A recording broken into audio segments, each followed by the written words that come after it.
Hello and welcome to Edu-Dialogue on Voice of the People Television, where we engage minds, spark conversations, and shape the future of education in Nigeria.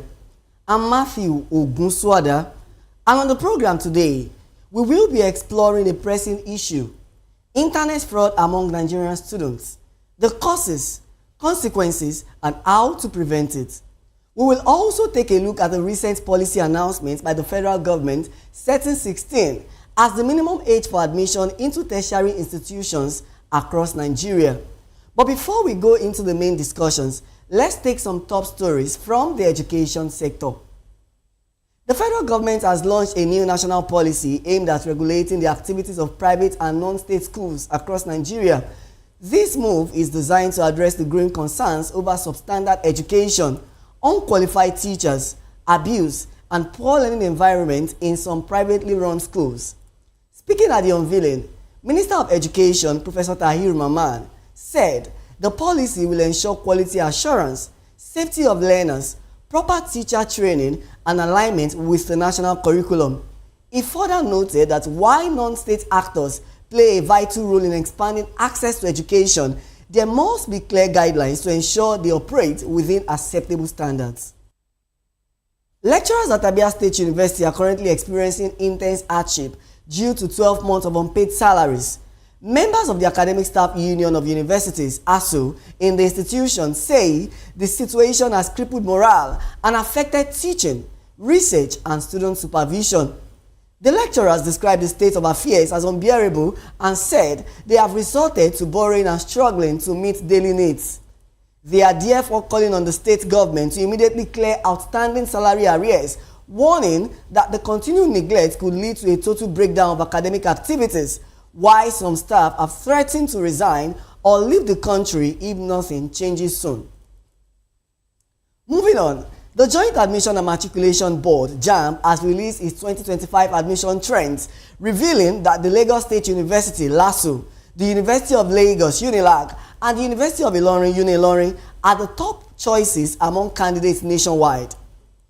LASU emerged as the most preferred with over 110,000 candidates choosing it as their first choice, followed closely by UNILAG and UNILORIN.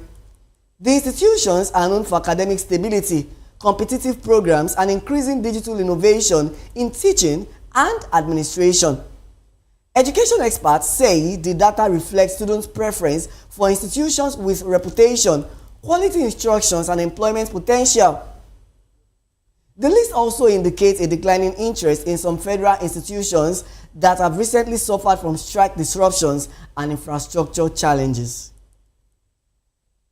The National Examination Council, NECO, has officially opened registration for its 2025 Senior School Certificate Examination, SSCE, for external candidates.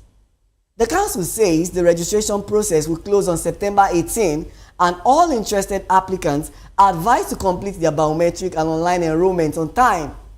NECO spokesperson emphasized that only accredited centers across the country should be used, warning against patronizing unauthorized agents. Candidates are also expected to follow all verification protocols and submit accurate information to avoid disqualification. Additionally, the exam body reiterated its commitment to upholding the integrity of the SSCE, encouraging schools and individuals to report any fraudulent registration activity. You're still watching Edu-Dialogue on Voice of the People Television. We'll take a quick break now, and when we return, we will dive into our main conversation for the day, which is internet fraud among Nigerian students. Please do not go anywhere. We will be right back.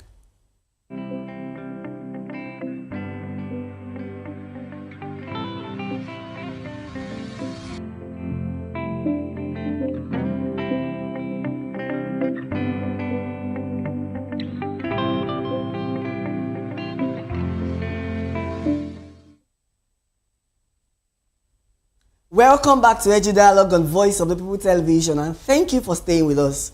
Our first discussion today focuses on a growing concern in the Nigerian education space, which is the cybercrime among students. The Economic and Financial Crimes Commission, EFCC, in Ilorin has secured the conviction of 4 young men, including a final year student of Kwara State Polytechnic, over their involvement in cybercrime. The convicts were charged with offences bordering on internet fraud and impersonation, which they all pleaded guilty to. They were accused of posing as foreign individuals to deceive unsuspecting victims into parting with money. According to the EFCC, the convicts collectively defrauded their victim of several thousands of dollars. The court ordered the forfeiture of phones, laptops, and money traced to the crime. The case once again raises serious questions about the moral fabric and ethical training of students in the Nigeria tertiary institution. It also brings to the fore the urgent need for digital ethics, character education, and systemic reforms in both academic and social spaces. Now, joining us to discuss this critical issue are Mr. Lawal Ekundayo, an educationist, and Mr. Adedayo Ogundano, an administrator and the director of Sabina Memorial Academy, FESTAC. Good afternoon, sir, and thanks for joining us. Good morning. Thank you so much. All right, looking at this issue that the Economic and Financial Crimes Commission has brought to the forelight, students are being convicted of internet fraud, which is something prevalent in today's digital age. Can you tell us, in your own opinion, what are the root causes of cybercrime among Nigerian students? Yes, thank you for having me. Now, let's start with before cyber activities or this internet came on board. Yeah. So that before then we were having some issues such as cultism. Now, when activities of internet came on board, we have students switching to another form of crime or adding another form of crime to their school activities. So meaning online fraud and theft is not the only crime that students engage in? This is just another avenue for them to perpetrate another crime. They've been perpetrating this crime in schools. It shows that the standard of our education is low. Because when you say education, it has to do with what you contribute to the society. Yeah. And you develop yourself. That is where you are educated. You are not educated when you go to school and then you do the courses and then you pass out. And then you get degrees and certificates. No, that's not education. Education is when you make use of that in your society. That's why they say you are educated. Yeah. That's why when you come into education, we have different types of education. Formal education, informal education, non-formal education. Walk us through the processes, formal, informal, and the other type of education. The formal education is the one that we all see. You go to school, you pass out, you get degrees and certifications. Non-formal is the one in between, such as you learn some trade. Skills, yeah, that is non-formal. Okay. Then the informal one is the traditional, the one you learn at home. So are you saying that this internet fraud we are addressing at this point in time is not restricted to only educated elites? No.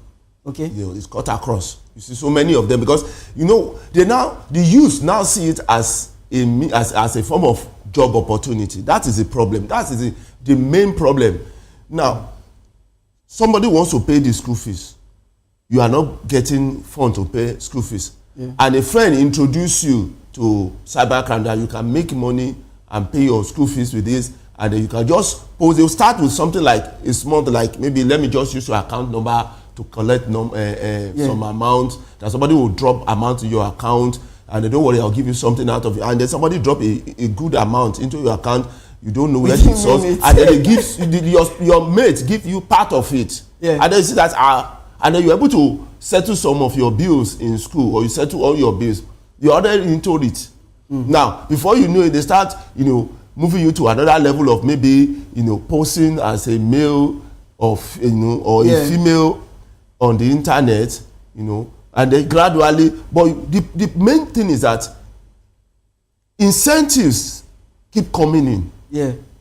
As the incentives come in, steadily, and then the incentive is solving your problem, your financial problem at school, you start moving on along with it, because you know that if you don't have that source, there's no other. So the other sources that you depend on is not regular. Compared to the days in which education was free, those time in which education was free, you really see all this, we call it juvenile delinquency activity in schools, because you have almost all your needs are almost taken care of, so you have opportunity to focus on what you have come to school to do. Let me get your thoughts, Mr. Edu-Dialogue, if you can hear me. To what extent do you think that peer pressure is contributing to students' involvement in internet fraud, especially in today's age? He has highlighted some cogent issues, emphasizing that this internet fraud is not limited to only educated elites. But in your own view, do you think peer pressure contributes to students' involvement in internet fraud? Yes, I agree with you. Let's start from the definition of peer pressure. It can actually be positive or negative. Positive in a sense to be to bring somebody to do something that is going to benefit him or her. And the negative aspect is doing what is on the negative. Now, back to the question which you have asked, the extent by which peer pressure has actually contributed to this involvement. Well, number one, the influence of social media is one of the issues.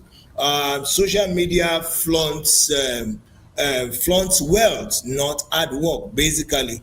And a boy who is seeing his friends drive flashy cars and the rest, we always want to be tempted to feel among and also do the same. You see funds coming freely. You also want to get funds like that person without putting into consideration where the source of that fund is. That's so my opinion. Should we say that the glamorization of fraud on social media has affected student behavior based on what you have proceeded right now?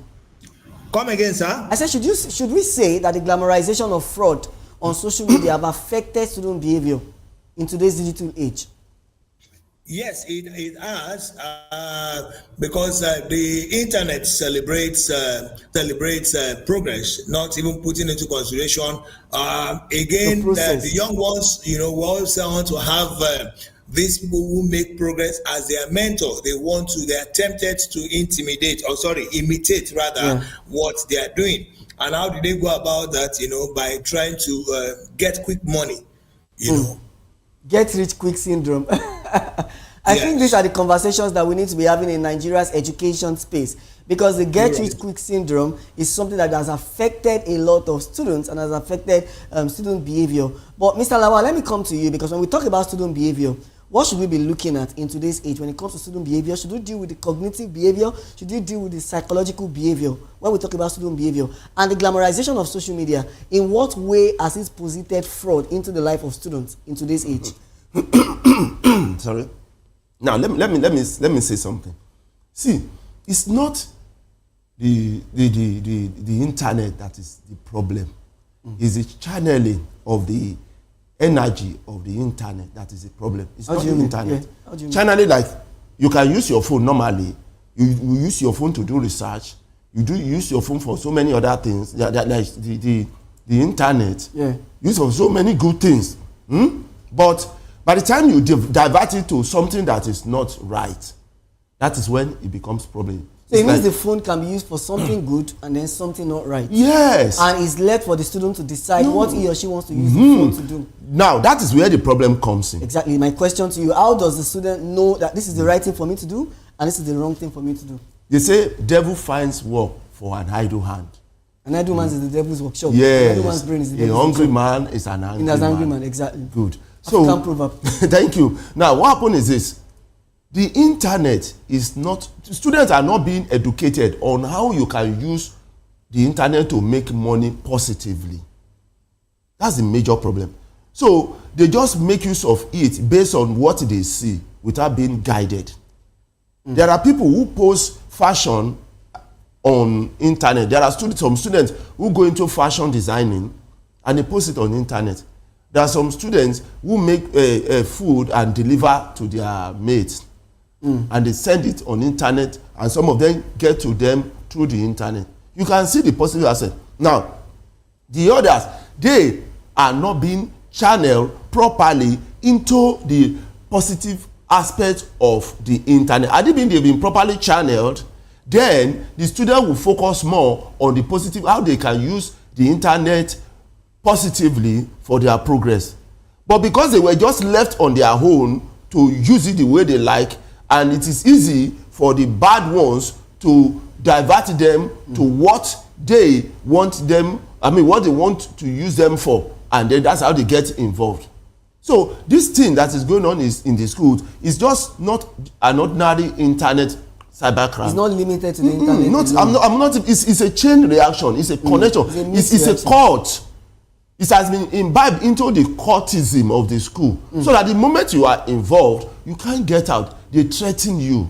Then let me come to you, Mr. Edu-Dialogue. Should we now say that tertiary institutions are doing enough to teach digital ethics and responsibility for students? Like he has highlighted that all these happen within a court, within a specific geopolitical zone or geographic zone. Should we say that our tertiary institutions are doing enough to teach digital skills, and what way should they go about it? Our institutions have not done much. Some of them are in that line, trying to see how to curb.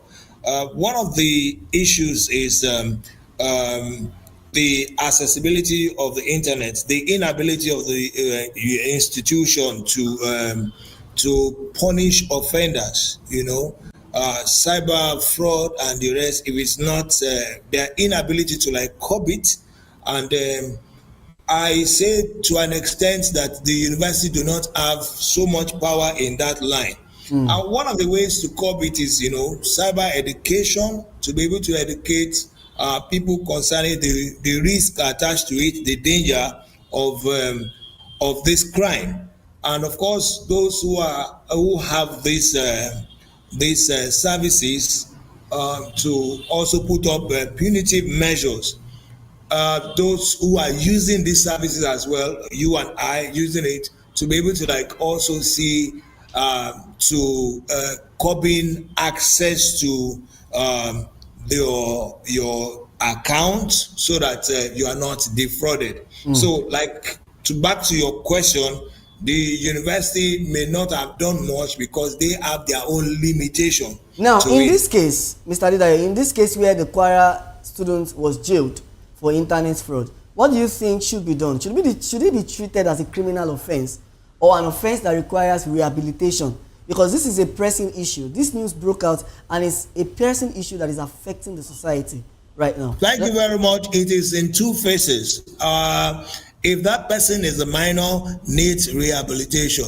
But if that person is not a minor and it has a first timer, can actually also be rehabilitated. Though coming to talk about it, like I said, is in two phases. Yeah. The rehabilitation comes with a first time offender, comes with a minor. But coming to talk about a criminal case is somebody who has been consistent in doing such a thing, and so of course is already in that person. So such a person, there must be there must be punitive measure, put up. Of course, should such a person be punished? Yes, such a person should be punished, because the person that has been defrauded has also had a loss in the process of this fraud. That's my talk. I want you to then tell us the preventive measures or the punitive measures that should be put in place. So I can come to Mr. Dayo to ask him, Mr. Lawal. Yes.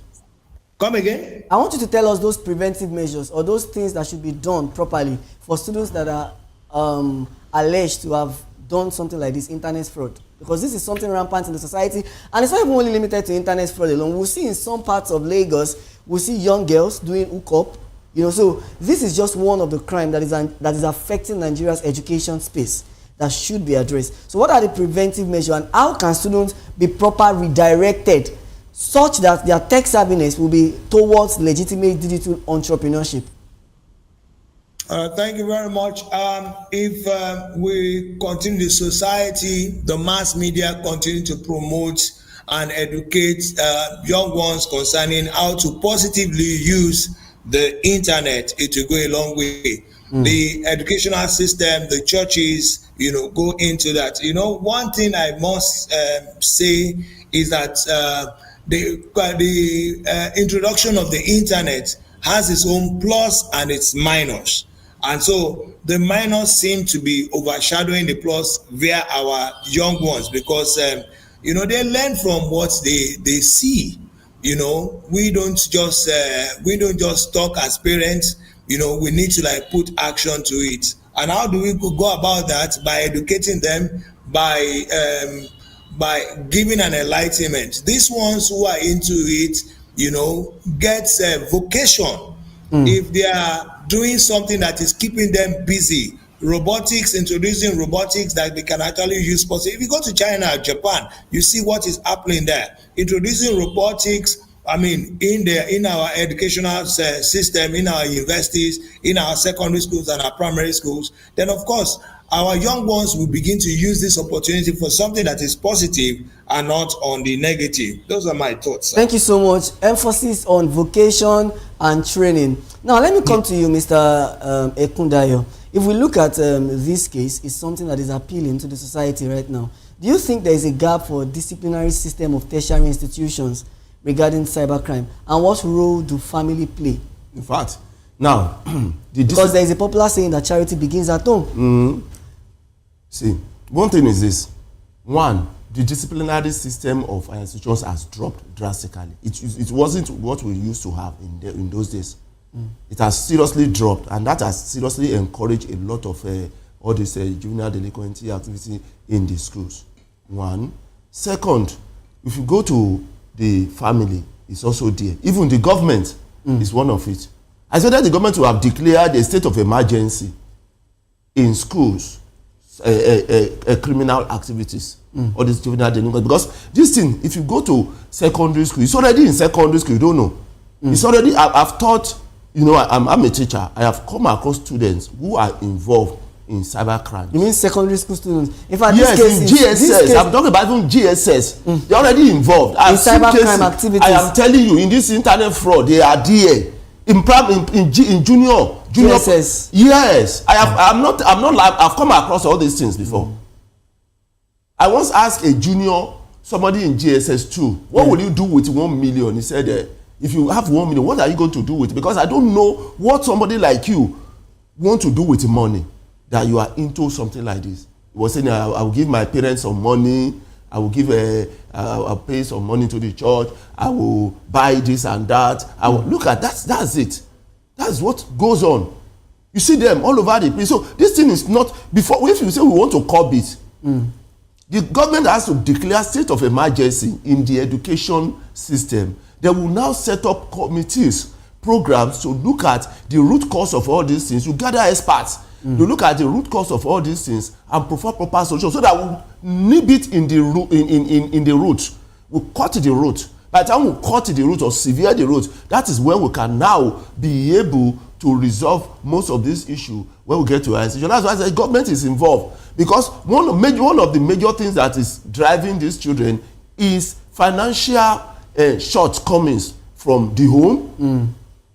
You can't even pay your school fees in schools. Yeah. When you get to our institution, many of them face the same thing, and then they are not properly channeled to how they can make. But when we were in school, we were in our institution, we were making money. Because you can be teaching in some schools as a teacher, they put you on part-time, you make some money. Yeah. There are some factory works you can do. Some of us were doing during weekend. Some even have night. Throughout the night, they'll be working in the factory. In the daytime, they'll come to school. You can see so many opportunities for you to, to work normal, but most of those opportunities are not there anymore because there's scarcity of job now. So you can't just go to and say, I want to work when they don't have money to pay you. Yeah. So you have to trace some of these things back. Education has to be almost free. You have to subsidize education. It's paramount for government to subsidize education. So those are those things. So you want to say when you said state of emergency, I wanted you to lay more emphasis on that, because we know that a lot of people would be familiar with state of emergency in the political space. Now, a state of emergency being declared in Nigeria's educational space, what does it mean for the ordinary Nigerians? Yes, what it means is that state of emergency means that there is a crisis in this area. We have crisis there. Now, we need to, and that crisis is demanding urgent attention. It's demanding urgent, and if you don't quickly take care of it, it's going to get worse. It's going to crash in fact, it's going to affect the whole system of Nigeria. Then you now set up a committee to look into the root cause of this. But you now properly highlight these problems government will put fund into that committee. They will do their research, they will do their findings, they will go all around the institutions, involve every other, but even as far as even the homes, those who have been caught, they will ask them why this thing, why did they go into it? You spend enough money for research into all these areas, and then they will come up with solutions, with implementation, and then the government will now go ahead and see how they can fast implement it, and then continue to monitor until they discover that the problem has subsided. And you can only do that through further research. So it's going to be a continuous thing. Continuous evaluation, further research. And in this case, it was the EFCC. So I would ask you, do you think that EFCC has tried in curbing this cybercrime? Because in this case, it was the EFCC that brought it to the limelight. You've forgotten that. Or let me just say something. See, that's why I said it's a syndicate. Many of these students, most of them you see doing cybercrime in an institution, have big people in the society that are funding them, that are supporting them. So if you see them, they are not just alone. They are working with some big people in the society. So if you pick them, these people will just attach to other students. So that is why that area needs state of emergency, so that we'll know how far that thing has gone into the society, or the connection they have into the society that is, taking care of those children in the school. Because for you to start, you need the gadgets. You need so many other things before the money will start coming in. So somebody must be funding you at that moment. So the money is coming from the society, from big people in the society who already have the syndicates. So they'll just extend it into the schools, and then we just hope that will be addressed, because we will continue to monitor these developments closely and of course provide people with further updates. Right now you are still watching Edu-Dialogue on Voice of the People Television. We will take a quick break now, and when we return we will take a look into the federal government's new directive setting 16 as the minimum age for admission into Nigerian tertiary institutions. Right now, please stay with us.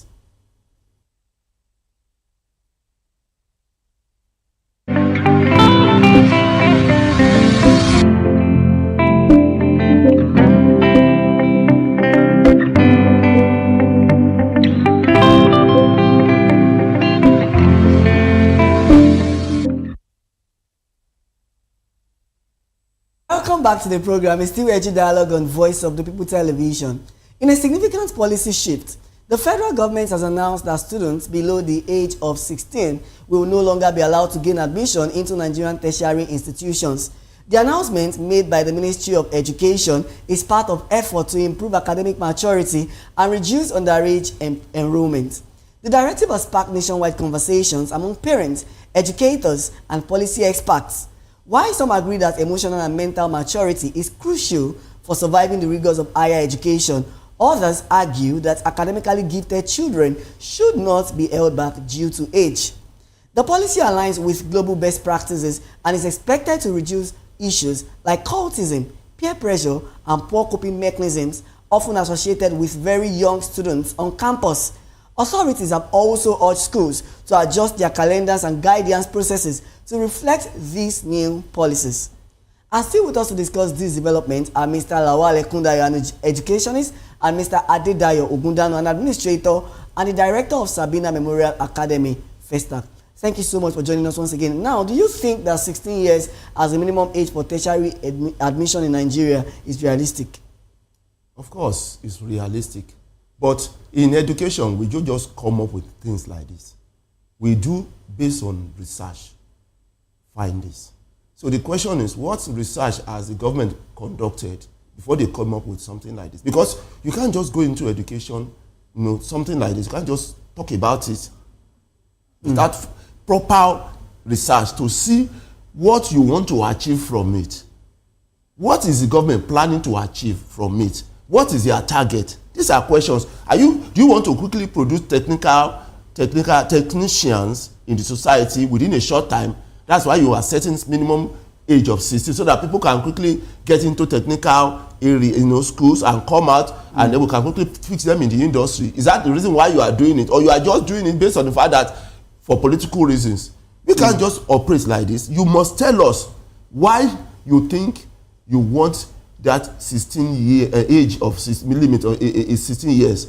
You must tell the society why. You must tell us the research you have conducted. You must tell us what you are looking to gain. And you must set a timeline for it. Look at China. They focus more on technical education. So they may say, okay, 16, even 14 years, we want you to be in technical school for 1 year to learn so and so thing, so that we want to fuel the industry. The technical industry is lacking. That's a reason. So you now do it. The society knows, okay, this is what you are doing. If you want to get, you want doctors. Oh, our medical area, medical department is lacking in the society. We want to produce more medical professionals.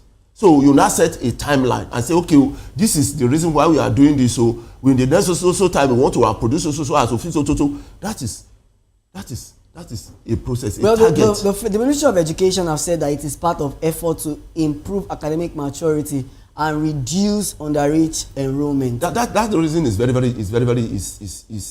I would say is minor for something like this. For you to be telling me, even in those days. Before this conversation was even 18. The former Minister of Education said 18, but this minister is kind of lenient to say 16. But I'll come back to you in a moment. Mr. Edu-Dialogue, what do you think about this policy? Do you think it will help reduce social and psychological challenges in the tertiary institutions? Thank you very much. It will definitely reduce. I want to really still go back to the first question which you have talked about and praise my opinion.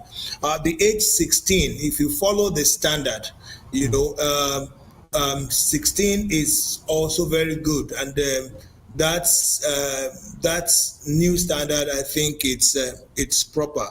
Then back to your questions. You said. Do I think, please, can you take the question again? I was asking that, what do you think about the policy? Will it help reduce social and psychological challenges in Nigerian tertiary institutions? Yes, it will, because of the age which is being introduced. Of course, I believe that for every university that is going to adopt such, will now bring in punitive measures so that the psychological effects can be reduced drastically. Again, if you are talking about 16, that means teens in that age, in that age bracket, you have more of them in that level. And of course, the university, we understand that these ones are not, too matured yet, and with punitive measures, they can actually achieve great success. After all, in some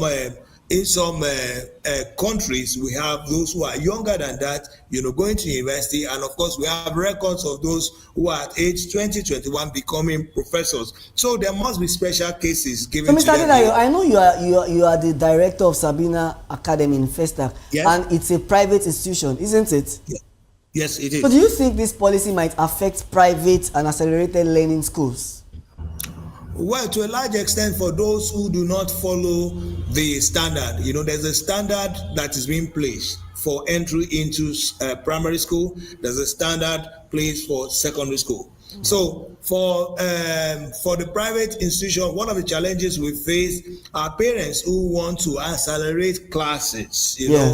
They tell you, my child is already 10, why should my child be in basic 2 or 3? Let that child go there. So capacity, or I want my child to quickly finish so as to be able to meet up. So once a standard is placed, I think all these things would come to place and will probably be totally curbed after a while. So how do you think the policy can be implemented without violating students' right to education? Well, there is always a standard. There's a standard in the educational system. The Ministry of Education, the Federal Ministry of State Education. So once a standard is placed, it is a rule. Once a rule is placed, then of course everybody must follow the rule. That is binding on that particular unit. So I believe once there's a standard and it is being properly implemented, then of course we'll be able to achieve that. Thank you so much. And that's the standard by the Ministry of Education right now. Yeah. And let me come to Mr. Lawal. What do you think are the long-term academic benefits of introducing this age benchmark? Seriously, I don't really know. I don't, because I've seen those who got admission into school at 18 in the olden days, they do better because they are more matured. They know why they are going to school. They know that they need to finish on time and then be able to enter the society and start their societal activities. So they are more mature. They concentrate more than those who are far lower in age. Because those that are lower in age, they are still like being guided by their parents. So it's easy to divert their mind to something else because they don't have that psychological maturity. They don't have it. Compare somebody who is 18, who has maturity, he knows, he's already talking. Which actually brings me to my next question, that should emotional maturity be considered as important as academic qualification? Yes. Do you think that? Yes. Because for you, we have two environments of a child. We have the internal environment and then the external environment. So the internal environment is your emotion that generates your character, your behavior. We can't get into you, but psychologists will study you and help you. The external environment includes every other thing around you that influence you, such as your peer group, your religion, your family, your the political system, every other thing. Those are so both of them work together. If one is lacking, it will affect the child. That is why the emotional aspect is also very, very important. So everything must work together. Let me ask you, Mr. Dayo, do you think this policy is being compared with the international admission age standard? Mr. Dayo, can you hear me? Yes, I can hear you. Can you hear me loud and clear? Please go ahead with your contribution. Okay, like I said, yes, it is. The policy is of global standard. When you look at the standard, once a child is out of the country, he goes through the various examinations, before admission into that school. And if that child is not of that age, may not be granted access. So it is a standard. It is a global standard, and it's my opinion. In my own opinion, I feel that what the ministry has actually come up with is right. So what alternative program would you suggest for students who complete secondary school before 16? Okay, one of them is these pre-university programs. The various ATS, they can actually go into vocational training to take advantage of various hand and crafts, that can actually benefit them. Of course, of the truth, there are 1,001 graduates outside there today who are unemployed, or some are even unemployable anyway, who are unemployed. But when they have their own skills at hand, they can actually do a lot. So, and I think that would solve unemployment in Nigeria.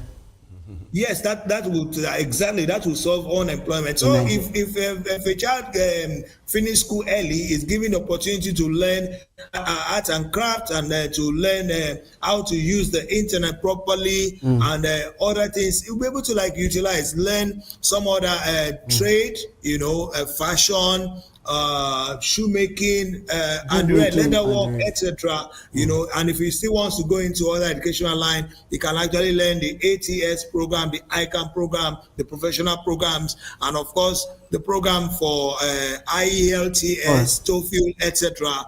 Before gaining admission into the university, and that would make that child even more matured when he gets to the university. Thank you. Thank you so much, Mr. Dayo. And what alternative program would you propose, Mr. Lawal? See, that is why I keep emphasizing everywhere I go that technical school is very paramount for Nigerian development. Technical school. Now, a child can finish secondary school with all the technical experience and then begin to work. Not all of us must go to a higher institution, university. Some with their technical, they can continue to progress wherever they are. And then that will curb enough unemployment in society. And crime, reduce crime rates. That technical should be emphasized. It should be brought back and put a lot of attention to it. So aside from the federal government setting the age as 16, technical and vocational skill should be prioritized. Well, thank you so much for being a part of today's edition of Edu-Dialogue on Voice of the People Television. We've discussed two key topics, which is the increasing involvement of students in internet fraud and the federal government's minimum admission age policy. And I really want to appreciate our two guests, Mr. Lawal Ekundayo and Mr. Adedayo Ogundano. Thank you so much for joining us. Thank you. Thank you. Thank you so much. Well, these are the conversations that affect not just only the Nigerian education system, but the future of our nation. Until I come your way again next week, my name is Matthew Ogunswada, reminding you that education must shape character and as much as it impacts knowledge. Please do well to follow us on all our social media platforms at Voice of the People Television, and on YouTube we are VOP TV Live. Stay safe, stay informed, and keep the dialogue going. My name is Matthew Ogunswada. Bye for now.